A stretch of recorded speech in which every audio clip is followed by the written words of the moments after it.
तो चलिए अभी शुरू करते हैं ABI encode and ABI decode.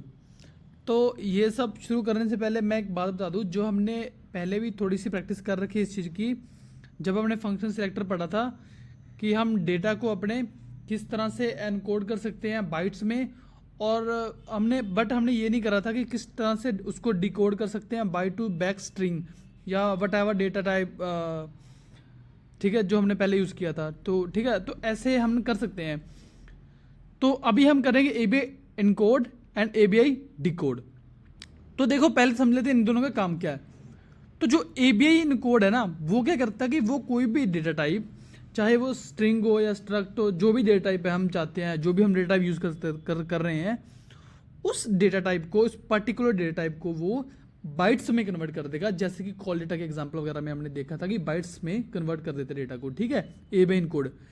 तो जो ABI डिकोड है वो क्या करता है, वो बैक कर देता है उसे, जो भी डेटा आपने कन्वर्ट किया होता है, जो भी डेटा टाइप को आपने कन्वर्ट कर रखा होता है बाइट्स में, वो बाइट्स को बैक टू कन्वर्ट कर देता है जो हमने प्रीवियस डेटा टाइप जो यूज़ कर रखा होता है, ठीक है।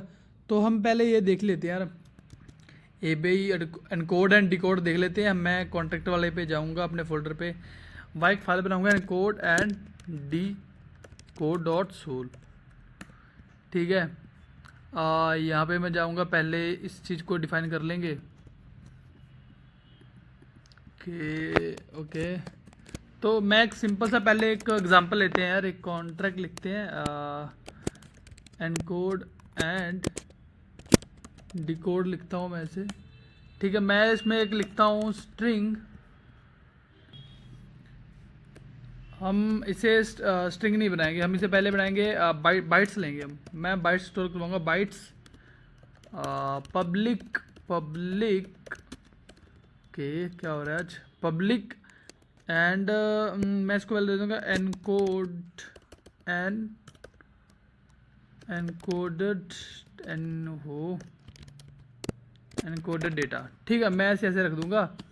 और एक बनाएंगे फंक्शन जो कि कर रहा है, एनकोड कर रहा है स्ट्रिंग को, स्ट्रिंग str एनकोड, और इसमें हम लेंगे स्ट्रिंग मेमोरी str।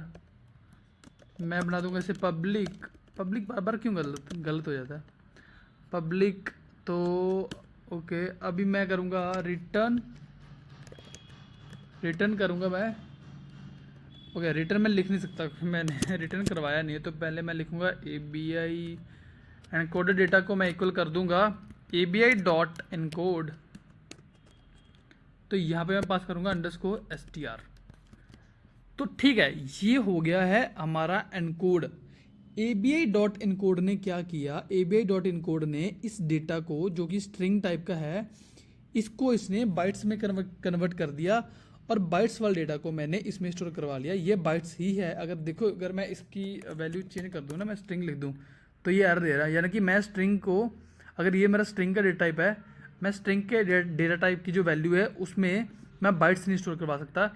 इसलिए हम दोनों की डेटा टाइप सेम रखनी पड़ती है। इसका मतलब जो बाइट्स यहाँ है, यानी कि ये भी हमें बाइट्स में ही दे रहा है, इसलिए हम इसमें स्टोर करवा पा रहे हैं, ठीक है।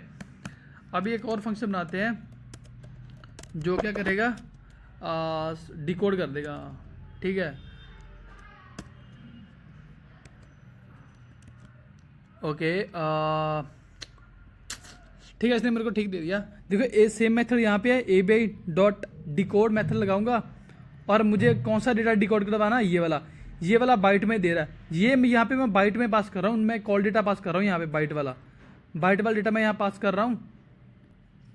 और ये हमारी स्ट्रिंग है जो उसकी डेटा टाइप है। लाइक अगर इसमें कुछ और भी रहता ना, अगर यहाँ पे मैं ऐसे कर दूँ यूनिट रख दूँ, तो फिर यहाँ पे भी मैं एक यूनिट रखूँगा, यूनिट, ठीक है। मेरे को यहाँ पे डिफाइन करना पड़ेगा, आई थिंक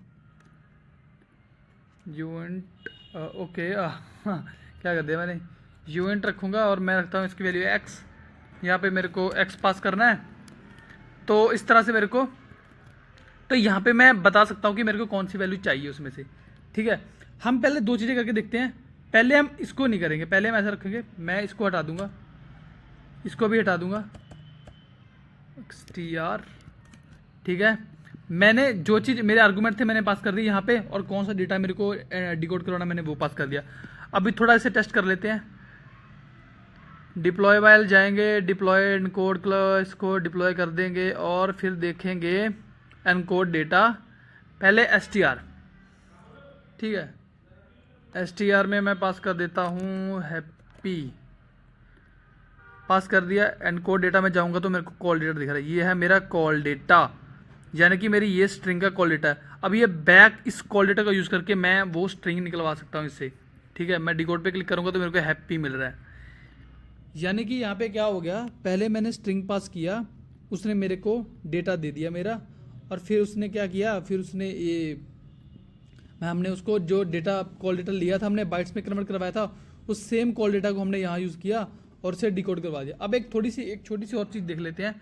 मैं यहाँ पे ना वही यूइंट 256x पास करता हूँ, ऐसे अंडरस्कोर x पास करता हूँ, और मैं भी इसको ना यहाँ पे मैं दे देता हूँ अंडरस्कोर x, ठीक है। तो अभी करके देखते हैं, दोबारा करके देखते हैं ऐसे।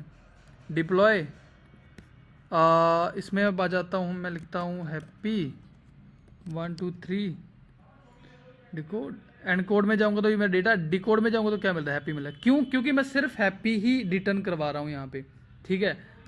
तो अगर मैं चाहता हूँ कि मेरा एक यूइंट वेरिएबल भी मेरा रिटर्न हो, तो उसमें मैं पास कर सकता हूँ, ठीक है, वाई लिख देते हैं इसको, और यहाँ पे मैं उसको भी डिफाइन कर दूंगा कि मेरा दूसरे वाला भी एक है, उसकी भी टेक कर करो यार, उसे भी मुझे चाहिए, मुझे वो भी चाहिए। तो मैं दोबारा डिप्लॉय करूँगा और यहाँ जाऊँगा, लिखूँगा हैप्पी 1 2 3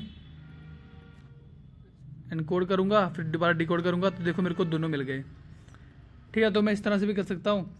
अगर चाहूँ तो मैं उसको ऐसा भी कर सकता हूँ यार कि यहाँ पे स्टोर करवा सकता हूँ अलग से। स्ट्रिंग को मैं नेम दे सकता हूँ कोई भी, लाइक स्ट्रिंग को वेट अ सेकंड। तो अगर मैं रिटर्न ना करवाऊँ ना ये, तो ये रिटर्न कीवर्ड मैं हटा दूँ यहाँ से,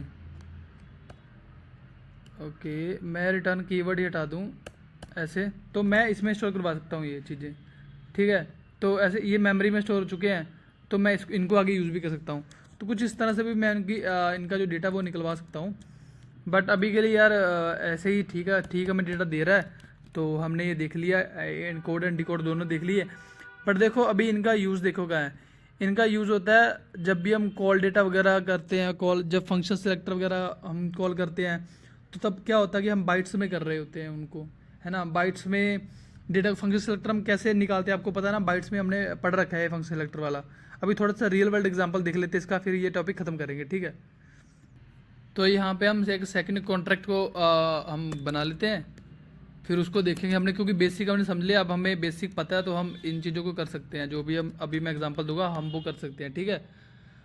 ये शायद तो मैं इसे हटा देता हूँ, उसका एरर दे रहा होगा, ठीक है, क्योंकि वो एक ही बार डिफाइन होते हैं, बार बार डिफाइन नहीं कर सकते वो, ठीक है। तो ये मेरा एक इंटरफेस है, देखो ये है मेरा इंटरफेस। इंटरफेस हमें पता है, इंटरफेस हमने पढ़ रखा ऑलरेडी, तो इससे तो आप ऐसा मत बोलना कि आपको आता नहीं। इंटरफेस आपको आना चाहिए इन द सेंस कि इसमें ऐसा यूज़ नहीं है कुछ ज़्यादा, बट हाँ आपको पता होना चाहिए, क्योंकि फिर थोड़ा ज़्यादा सेंस बनेगी इसकी बात की, है ना। तो ये एग्जांपल ले रहे हैं हम, देखो 2-3 चीज़ें हैं, 3 मेथड है। जब भी हम किसी एक्सटर्नल कॉन्ट्रैक्ट के किसी फंक्शन को कॉल करते हैं with the help of call data, like with the help of bytes, ठीक है। जब भी हम किसी एक्सटर्नल कॉन्ट्रैक्ट के किसी फंक्शन को कॉल करते हैं with the help of bytes या फंक्शन सिलेक्टर, है ना, क्योंकि फंक्शन सिलेक्टर भी तो एक काइंड ऑफ बाइट है। तो हम बाइट से जब भी कॉल करते हैं, यानी कि फंक्शन सिलेक्टर से जब भी हम कॉल करते हैं किसी एक्सटर्नल कॉन्ट्रैक्ट के किसी फंक्शन को, तो उसके 3 जो है वो 3 चीज़ें मेन है जहाँ से वो कॉल करते हैं, जैसे वो कॉल करता है ना। देखो मैं लिखूंगा एनकोड साइन, यानी कि मेरे को एनकोड साइन का मेरा एक फंक्शन है जो कि एड्रेस ले रहा है और एक अमाउंट ले रहा है, ठीक है। और वो रिटर्न क्या कर रहा है, बाइट्स रिटर्न कर रहा है वो।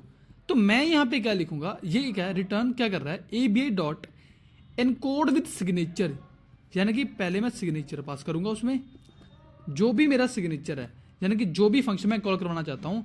बट ये वाला मेरा फंक्शन कहाँ से आ रहा है, ये यहाँ से आ रहा है, तो मैं इस फंक्शन को कॉल करवाना चाहता हूँ। मेरा फंक्शन सिग्नेचर आ गया जिसमें मेरी टाइप दे रखी है, मैं कौन सी आर्गूमेंट एक्सेप्ट करूंगा, और मैंने आगे दे दिया कि मैं क्या चीज़ें उसमें पास करूंगा। ये तो हो गया and ABI dot encode with signature, जो कि हमने कर रखा है इसमें। और ये सिलेक्टर से, इन दोनों में सबसे बड़ी जो दिक्कत थोड़ी सी ये है कि इसमें तो यार नेम भी कई बार आप ये भी गलत लिख दोगे ना तो वो भी चेक नहीं होता है। ठीक है, ऐसे मैं ऐसे लिखता गलत कर दिया, मैं कंट्रोल सेव करता हूँ तो ये इसने एरर नहीं दिया मेरे को, तो ये नेम भी चेक नहीं करता कि नेम सही है या गलत है, बस कॉल कर देता है। तो ये एक थोड़ी सी डिसएडवांटेज है इसकी, है ना। और ऊपर से अब इसमें आ जाओ एबीआई इनकोड विद सिलेक्टर। अब एबीआई इनकोड विद सिलेक्टर तो मैंने कर दिया, देखो एबीआई ये नेम तो चेक कर रहा है, देखो अगर मैं ऐसे करूंगा ना तो ये एरर दे देगा, तो इसका नेम तो ये चेक कर रहा है, तो इसका मतलब अगर मैं ये हटा दूँ ना तो देखो अब ये चेक ही नहीं कर रहा, इसको लग रहा है कि इसको यही दे के ये काम चल जाएगा, ये एरर नहीं दे रहा। मतलब ये क्या कर रहा है, ये मेरे इनपुट ही चेक नहीं कर रहा, जो मैं आर्गूमेंट दे रहा हूँ ये चेक ही नहीं कर रहा कि वो सर सही है या गलत है, या जो मैं दे रहा हूँ वो चाहिए भी या नहीं चाहिए। तो इन दोनों के ये सबसे बड़े डिसएडवांटेज है। फिर से हम कर क्या रहे हैं, हम कर रहे हैं एबीआई एनकोड और डिकोड। ये एबीआई एनकोडिंग की हेल्प से ही आपके किसी भी अदर कॉन्ट्रैक्ट के फंक्शन को कॉल कर पा रहे हैं। ठीक है, तो यहाँ आ जाओ, एक लास्ट फंक्शन है जो कि एक अच्छा फंक्शन, जो रिलायबल फंक्शन है, वो ABI dot encode call. ABI dot encode call में कुछ भी गलती करोगे तो एरर दे देगा। ठीक है, मैं ये गलती करूंगा ना तो मेरे को एरर दे देगा, यानी कि ये भी हैंडल कर रहा है, आर्गूमेंट भी हैंडल कर रहा है, ट्रांसफर वगैरह गलत कर दूंगा कोई कीवर्ड तो ये इसमें भी एरर दे देगा। यानी कि मेरा इंटरफेस पे जाएगा, डायरेक्ट उस फंक्शन को कॉल करेगा और जो भी आर्गूमेंट है वो दे देंगे। तो इस तरह से वो मेरे को क्या करेगा, रिटर्न कर देगा उसका फंक्शन जो कि उसका कॉल डेटा है। ठीक है, हम थोड़ा देख लेते हैं इसे।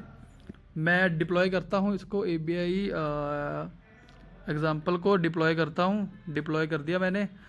अब मैं करता हूँ, मैं एक ही कॉल करके दिखा देता हूँ यार, खैर लिख ही देते हैं यार। एक एड्रेस कॉपी कर लेते ऊपर से हमारे वाला ही, एक एड्रेस हो गया और कॉमा दे के मैं अमाउंट 1 2 3। देखो यहाँ पे हम रियल अमाउंट नहीं कर रहे ना, देख इसने मेरे को वो दे दिया, अब सारे वही देंगे यार। ठीक है, सारे वही दे रहे हैं, बट ये है कि जो ये वाला फंक्शन है सबसे ज़्यादा रिलायबल है। तो यहाँ पे हमने क्या किया, एनकोड कर दिया हमारे कॉल डेटा को, यानी कि हमने फंक्शन सेलेक्टर से इसको कॉल कर दिया, उसके बाद जो भी ये रिटर्न दे रहा है कॉल डेटा हमने यहाँ पे स्टोर करवा लिया। तो ठीक है, हमने ये कवर कर लिया यार, एबीआई एनकोड एंड डिकोड तो हमारा कवर हो गया। उसके बाद हम नेक्स्ट देखेंगे कौन सा, हैशिंग। ठीक है, हैशिंग देखेंगे नेक्स्ट हमारा।